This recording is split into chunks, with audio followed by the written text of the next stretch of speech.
everyone. Okay, so this is the kind of time of year, Thanksgiving time, that we have what I call a devotional grab bag time.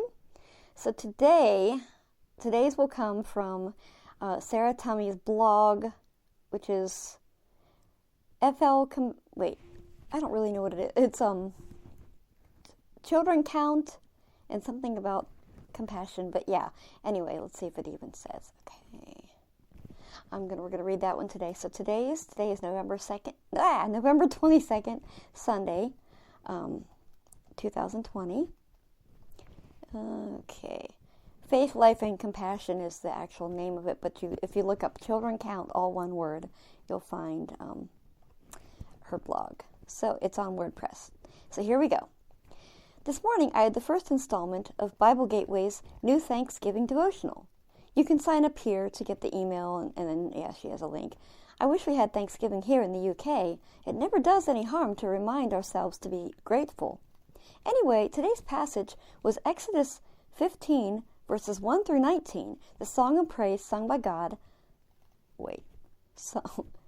to God after he miraculously parted the Red Sea for the Israelites. Verse 17 jumped out at me. I hadn't noticed it before. They sing about how the nations will hear of God's power. All who live in Canaan melt away, terror and dread fall upon them. Then in it said 17. Anyway, I don't know. No, it jumped, so I have to go back. Let's see. Okay, the first one she said. Verse 17 jumped out at me. Okay, so I'm really confused. Okay, then in verse 17, I don't know. You will bring them in and plant them on your own mountain. Amazing.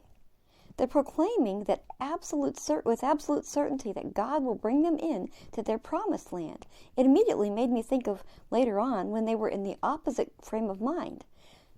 They wander through the desert, camping when God tells them to camp, and moving when he tells them to move.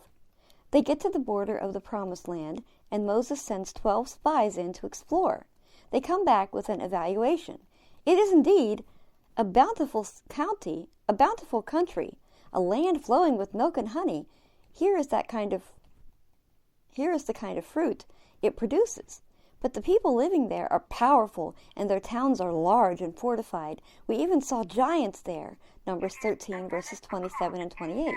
Only Joshua and Caleb were optimistic. Most of the spies were terrified and told the people, the land we traveled through and explored would devour anyone who goes to live there. Numbers 32. Oh boy, I can't talk today. Numbers 13:32. And it was their fear that rubbed off on the rest of the community. Joshua and Caleb tried to motivate everyone, but the people talked about stoning them. Numbers 14, verses 6 through 10. This resulted in their having to remain in the wilderness. Okay. I should put this thing on doing it. In the wilderness for 40 years. From that generation, only Joshua and Caleb lived to enter the promised land. If only the Israelite community had remembered what God did for them, how unstoppable they felt after he led them across the Red Sea.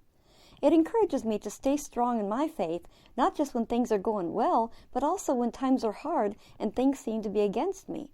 God's truth is still true, and he's still worthy of my love and all I can give him.